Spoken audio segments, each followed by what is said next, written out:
इतनी चिंता है महंगाई की तो सबसे पहले तो जनसंख्या पे कंट्रोल करिए। हाँ, ये कर लो पहले। अगर आपके पास संसाधन 4 लोगों का है और 40 लोग हो जाएंगे तो बढ़ेगी महंगाई। डिप्रेशन, मैं डिप्रेशन में रहता हूँ हमेशा, अभी मैं डिप्रेशन में हूँ, माँ कसम।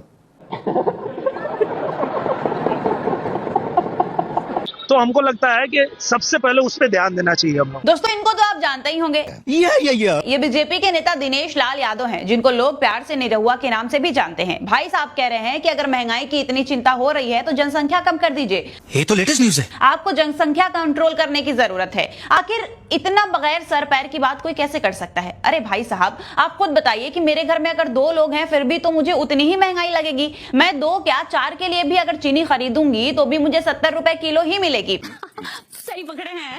ऐसा नहीं होगा कि परिवार के हिसाब से मुझे चीनी के दाम दिए जाएंगे। और अगर जनसंख्या की इतनी फिक्र है तो सबसे पहले आप खुद सुधारिए खुद को। सुना है आजकल किसी शो में आपकी बड़ी पोल खुल रही है। क्या बात कर रहे हैं?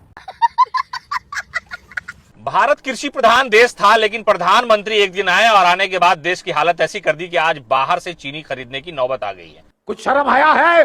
कहा जा रहा है कि पाकिस्तान से भी चीनी खरीदी जाएगी। जो पाकिस्तान दाने दाने को मोहताज था वो हमारे लिए चीनी का इंतजाम करेगा। भारत सरकार ने अलग अलग दूसरी जगह देशों से चीनी खरीदने का प्लान तैयार कर लिया, इसलिए कि भारत में चीनी बड़ी महंगी हो गई है। बताइए कि भारतीय जनता पार्टी की सरकार आई थी ये कहते हुए कि किसानों का भला होगा, इंसानों का भला होगा, भारत और हिंदुस्तानियों का भला होगा। ओ भाई, मारो मुझे, मारो मुझे, मारो। लेकिन आप बताइए कि कृषि प्रधान देश में भी चीनी बाहर से खरीदना पड़ रहा है। कितनी तरक्की में देश है। विश्व गुरु का डंका कितना जोर से बज रहा है कि गन्ना किसान ही यहां से भाग गए। शायद इसलिए चीनी जो है विदेशों से खरीदनी पड़ रही है। नफरत के दौर में मोहब्बत की दुकान बाहर से ला करके भारत में लगानी पड़ रही है। और सबसे खास बात यह है कि विश्व जो है वो विश्व में गुरु का और गुरु में विश्व का डंका इतना जोरदार बज रहा है कि भारत में जहां गन्ना की सबसे ज्यादा पैदावार होती थी, आज वहीं चीनी विदेशों से खरीद करके लाया जा रहा है। अंगेन घात्रम लवणेन भोज्यम।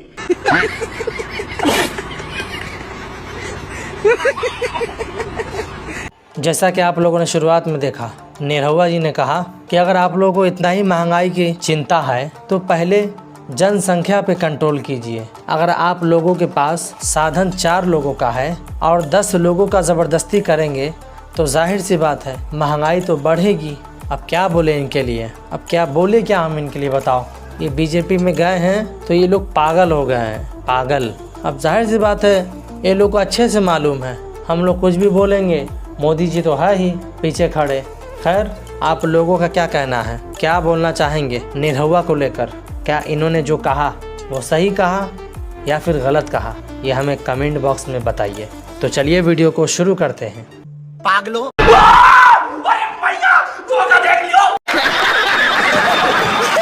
हाँ बोलो पागलों के सरदार। जापान की कथा पूरी हो गई। जापान को कथा की जरूरत ही नहीं है, वो वैसे ही सुपीरियर है, वो वैसे ही विश्वगुरु है, उनको मत सुनाओ भाई। वो भी इंडिया बन जाएगा, कूड़े का दान घर बन जाएगा। आप कुछ भी बोलो, ये नहीं सुनने वाला। अपना ख्याल रखना। आप भी अपना ख्याल रखना, कहीं आपको कोई पकड़ के अंदर ना कर दे वो। तो आपका जापान का अनुभव कैसा रहा और सबसे महान कंट्री अब तुम्हें कौन सी लग रही है ये तो बताओ। बहुत अद्भुत था जापान का अनुभव। यहाँ के लोग, यहाँ की सिंपलिसिटी, यहाँ की लाइफ स्टाइल, अच्छा, यहाँ का इंफ्रास्ट्रक्चर, सब कुछ अच्छा था। और सारे जहाँ से अच्छा हिंदुस्तान हमारा। वो चूना लगा दिया। उत्तर प्रदेश के मथुरा रेलवे स्टेशन पर खड़ा होकर यह अंधभक्त कह रहा है कि योगी जी आपसे निवेदन है कि मथुरा रेलवे स्टेशन पर जो लिखा हुआ है उर्दू में मथुरा जंक्शन, इसे आप मिटा दीजिए, इसे खत्म कीजिए, क्योंकि ये उर्दू जो है ये हमारे हिंदुस्तान की भाषा नहीं है, हिंदुस्तान से इसका कोई लेना देना नहीं है। लेकिन इस अंधभक्त को ये नहीं कह दिख रहा है कि अंग्रेजी में भी मथुरा जंक्शन लिखा हुआ है। अभी मैं गाली नहीं दे सकता। अंग्रेजी तो हिंदुस्तान की भाषा नहीं है, लेकिन इस अंधभक्त को यह नहीं पता है कि उर्दू जो है वो इसी देश की भाषा है। अबे सालो शर्म कर लो, शर्म। हिंदुस्तान में ही उर्दू पैदा हुई है। इस जाहिल अनपढ़ गवार को यह पता ही नहीं है। कौन है ये लोग? कहाँ से आते हैं? Prime minister, why don't you take some question from the press? भाग लो बेटा, तो तुम्हारी ये का मुंह है, जब पूछिए सवाल। चाय 2014 में बनाई थी और चाय 2019 में गरम कर लिया और 24 में उसे फिर गर्म करने गए, अब पता चल रहा है कि वो चाय जहर बन गई है। हनुमान चालीसा का अपमान किया गया। बिल्कुल किया गया है और मेरे धर्म का ये अपमान हिंदू समाज बिल्कुल ना सहे। मैं अनुरोध करती हूँ जितने लोग देख रहे हैं, जितनी जल्दी हो सके, जितनी संख्या हो सके, उतने संख्या बल के साथ अपने धर्म रक्षा के लिए जंतर मंतर पर पहुंचिए। सर मेरे ना 2-3 सवाल है।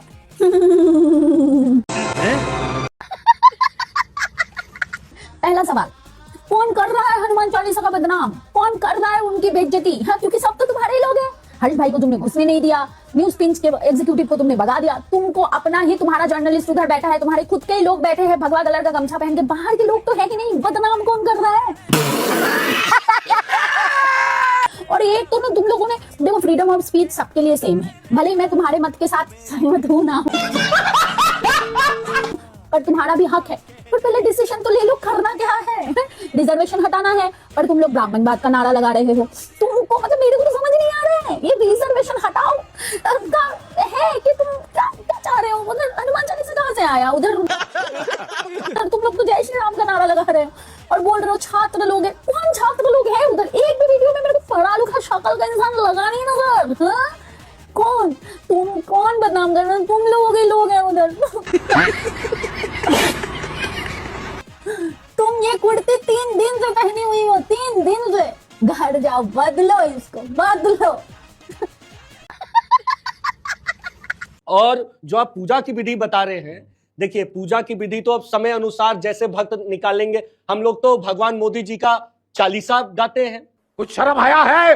चालीसा भी बना दिया। चालीसा भगवान नरेंद्र मोदी जी का। दर्शकों को अब मैं उसकी 1-2 लाइन आपको सुना सकता हूँ। लाइन बताएं। जग में प्यारा है जो नाम, मोदी कहो या जय श्री राम।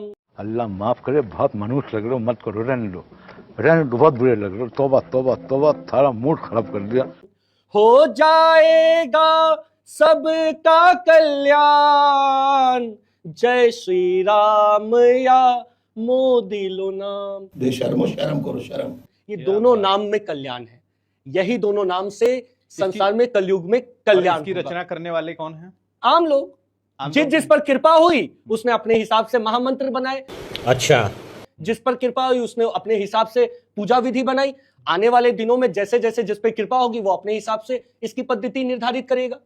अभी मैं गाली नहीं दे सकता। नहीं, गाली नहीं देना। फैमिली देखती है, वरना मैं ऐसे गाली दूं, ऐसे गाली दूं ना, जिंदगी भर याद रखें ये बड़े भाई। अरे मोदी जी का मंदिर बना रहा है, उसको चप्पल से मारिएगा। बिल्कुल। क्या बात है सर, क्या बात है सर, क्या बात, ये बात है। क्योंकि इसने भगवान राम, आज बताओ, ये भगवान राम की जगह उनको बैठा रहा है। हाँ? और ये दलाल खुद पढ़ा लिखा नहीं, अनपढ़ जाहिल डॉक्टर है। हाँ, कुछ नहीं है। हलफनामे में इसने गलत लिखा है और ये बता रहा है हम लोगों को। चप्पल काहे उतार लिया? क्योंकि इसने राम से पूछा कि वो कितना पढ़े लिखे थे। क्या? ये भगवान से, हमारे भगवान से पूछ रहा है कि तुम कितना पढ़े लिखे हो। अरे दलाल, तेरे नरेंद्र मोदी ज्यादा पढ़े लिखे थे। उनके पास इंटर पॉलिटिक्स की डिग्री नहीं थी। चप्पल बाटा का चप्पल से मारिएगा इतना। अरे मुंह लाल कर दें दलाल का। दुनिया भर के इधर उधर की बातें करते हो, हमारा देश कितना सुरक्षित हाथों में, ये बताओ ना। अरे हमारा देश इतना सुरक्षित हाथों में, इसकी भैंस की आंख। हाई इलेक्शन से पहले आतंकवादी हमला हो जाते हैं, हर बड़ा पेपर से पहले पेपर लीक हो जाता है, और हाई इमरजेंसी में प्रधानमंत्री जी विदेश भाग जाते हैं और देश की गरीब जनता सड़क पे आ जाती है। मंदिर में चोरी हो रही है भाई साहब, और देश में रेप हो रहे हैं, और चीन देश में घुसा जा रहा है, और मीडिया पाकिस्तान पे हमले करवा रहा है। और अंधभक्त इसकी भैंस की आंख बाहर बैठ के थाली बजा रहे हैं, और आवाज उठाने वाले जेल में जा रहे हैं। और सबसे अहम बात, चीनी शतक लगाने वाली है। अगर इतनी चिंता है महंगाई की, तो सबसे पहले तो जनसंख्या पे कंट्रोल करिए। अगर आपके पास संसाधन 4 लोगों का है और 40 लोग हो जाएंगे तो बढ़ेगी महंगाई। भाई साहब कुछ ज्यादा नहीं हो गया ये? मतलब कुछ भी। तो हमको लगता है कि सबसे पहले उस पर ध्यान देना चाहिए। इस बात का तो सबसे ज्यादा ध्यान आपको रखना चाहिए। क्या बात है सर। आपको 2 बच्चा रखना चाहिए, लेकिन आप रखे हैं 3 बच्चा। तो आपके घर में भी तो जनसंख्या बढ़ा हुआ है, सब रखा है 1 पत्नी, आप 2 रखे हैं, 1 घर वाली 1 बाहर वाली। ओ भाई, मारो मुझे, मारो। तो पहले अपने जनसंख्या को कंट्रोल कीजिए, ठीक है ना। महंगाई बढ़ेगा तो बोलिएगा जनसंख्या बढ़ रहा है इसीलिए महंगाई बढ़ रहा है। भाई इसीलिए कहते हैं पढ़ना लिखना बहुत जरूरी होता है। बात तो सही है। पढ़ लिख के अगर नेता आप बनते तो ऐसा जाहिल वाला बात नहीं करते, ठीक ना? हट। Күз кез күз, күш кеш күш, кір күл кел күл, кілең қысқа сөз кім оқиды тез. Арқада алты арқар бар, қырқада қырық арқар бар, қырық арқарда ақ арқар бар, алты арқарда. क्या? ये क्या बक रहे हो मादर?